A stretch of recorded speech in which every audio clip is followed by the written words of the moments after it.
Russia তার রুদ্র রূপ দেখাতে শুরু করে দিয়েছে।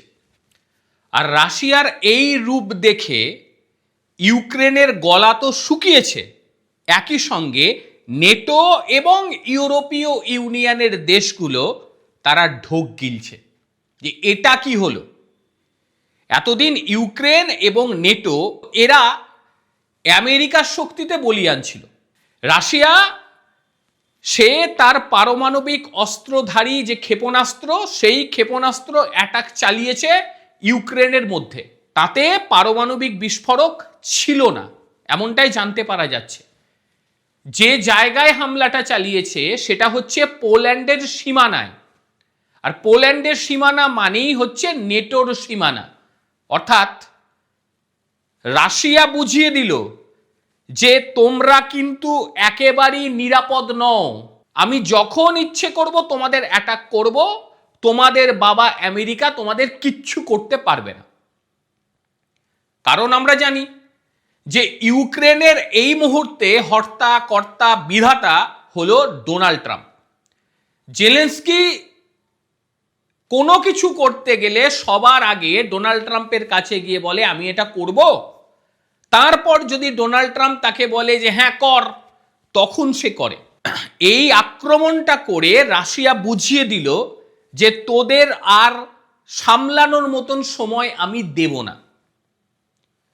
এরপরে যে সে পারমাণবিক আক্রমণ ঘটাবে না এমন কথা কিন্তু কেউ বলতে পারছে না।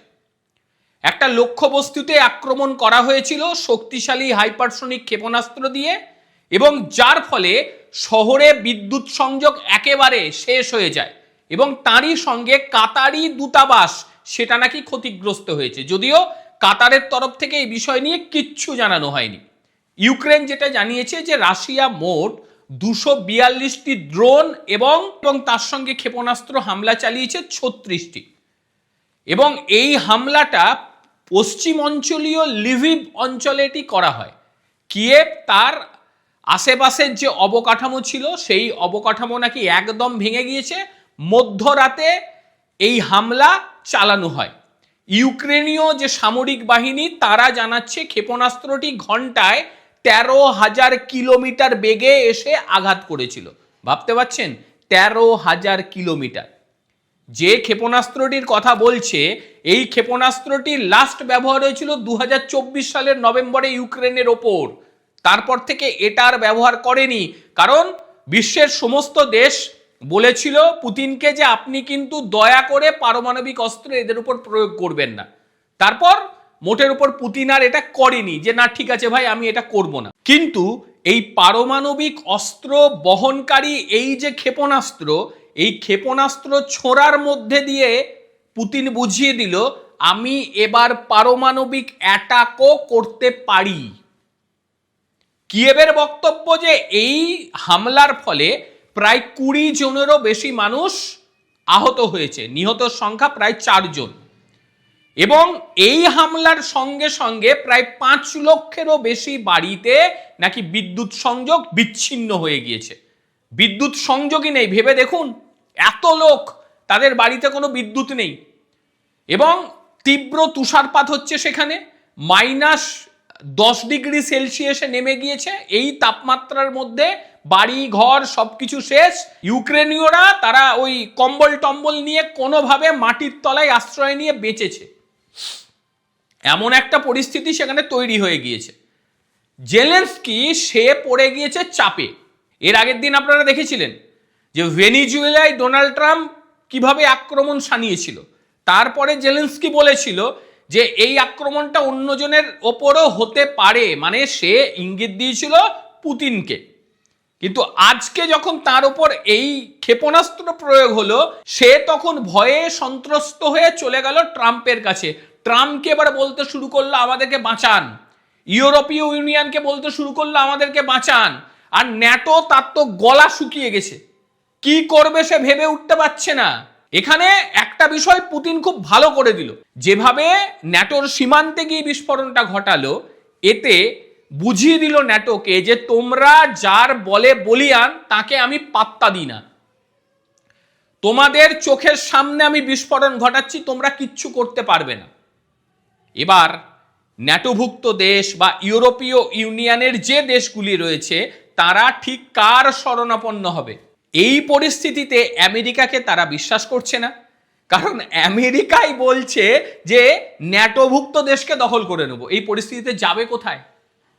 তারা বলছে যে আমাদের প্রচুর পরিমাণে অস্ত্রশস্ত্র সংগ্রহ করে রাখতে হবে বাঁচার তাগিদে, কারণ আমেরিকা বলছে হামলা করব। রাশিয়া তো আগে থাকতেই চমকে রাখে, তাহলে কি রাশিয়ার কাছে তারা যাবে? যাবে কোথায়? এই মুহূর্তে শক্তিধর দেশ হিসেবে তো কয়েকটা দেশ মাত্র হাতে গোনা রয়েছে। আমেরিকা রয়েছে, চীন রয়েছে, রাশিয়া রয়েছে, ভারত রয়েছে। যাবে কার কাছে? কার কাছ থেকে অস্ত্রশস্ত্র নেবে তারা? বাঁচতে গেলে তাদেরকে খুব ভাবনা চিন্তা করে তবে পা ফেলতে হবে। এইরকম একটা পরিস্থিতি। ডোনাল্ড ট্রাম্পও পড়ে গিয়েছে চাপে, কারণ গোটা বিশ্ব বুঝতে পারছে যে ডোনাল্ড ট্রাম্প জেলেন্সকিকে দিয়ে খেলা খেলতে গিয়ে এখন জেলেন্সকি পড়ে গেছে বিপদের মধ্যে। কারণ যে কোনো মুহূর্তে তার উপরে পারমাণবিক হামলা ঘটিয়ে দিতে পারে রাশিয়া, এটা ইঙ্গিত স্পষ্ট। এই ক্ষেপণাস্ত্র 2024-এর পরে ব্যবহার করার অর্থই হচ্ছে আমি আমার যে আগে দেওয়া মুখে কথা সেটা আর আমি রাখতে পারলাম না, আমি একটা ওয়ার্নিং তোমাদের দিলাম, এরপরে প্রকৃত কাজটা করে দেব। জেলেন্সকির গলা শুকিয়েছে, জেলেন্সকির বক্তব্য অনেকটা কমে এসছে। সে তো মানে খুব বড় বড় কথা বলছিল ট্রাম্পকে সঙ্গে নিয়ে, বুঝিয়ে দিল ভাই ট্রাম্পও তোমাকে কিছু করতে পারবে না আমি যদি তোমার পেছনে লাগি। এতদিন ইউক্রেন এবং নেটো আমেরিকার শক্তিতে বলিয়ান ছিল, সব কিছুর ক্ষেত্রে এরা বলতো আমাদের পেছনে আমেরিকা আছে, সেই সাহায্য করবে। কিন্তু যেভাবে ভেনিজুয়েলার ওপরে অ্যাটাক করলো, যেভাবে আমেরিকা বলছে যে আমি গ্রিনল্যান্ড নিয়ে নেব, এতে নেটো দেশ বা ইউরোপীয় ইউনিয়ন তারা পড়ে গেছে চিন্তায় যে আমরা কার শক্তিতে বলিয়ান ছিলাম। এ তো নেটোকে ভাঙার প্রচেষ্টা করছে, এ তো নেটোভুক্ত দেশকেই দখল করার কথা বলছে। গোটা বিশ্ব কোন পর্যায়ে পৌঁছবে এই মুহূর্তে বলা যাচ্ছে না, তবে ইউক্রেনের অস্তিত্ব প্রায় শেষ। কারণ যেভাবে ডোনাল্ড ট্রাম্প কাণ্ড ঘটাচ্ছে তাতে রাশিয়া কিন্তু ছেড়ে কথা বলবে না, আর সব রাগটা গিয়ে পড়বে ইউক্রেনের ওপরে, পড়তে শুরু করে দিয়েছে। আপনারা কি বলছেন? এই হামলার মধ্যে দিয়ে পুতিন ঠিক কি বার্তা দিল? অবশ্যই জানাবেন আপনারা আপনাদের বক্তব্য। আর যদি তৃতীয় বিশ্বযুদ্ধ লাগে, এই বিশ্বযুদ্ধের পেছনে কার হাত সবার আগে থাকবে? কি মনে হয় আপনাদের? অবশ্যই এটাও জানাবেন। প্রত্যেকে ভালো থাকবেন, সুস্থ থাকবেন। আবারও দেখা হবে অন্য কোনো দিন অন্য কোনো ভিডিওতে। ততক্ষণের জন্য নমস্কার, ভালো থাকবেন।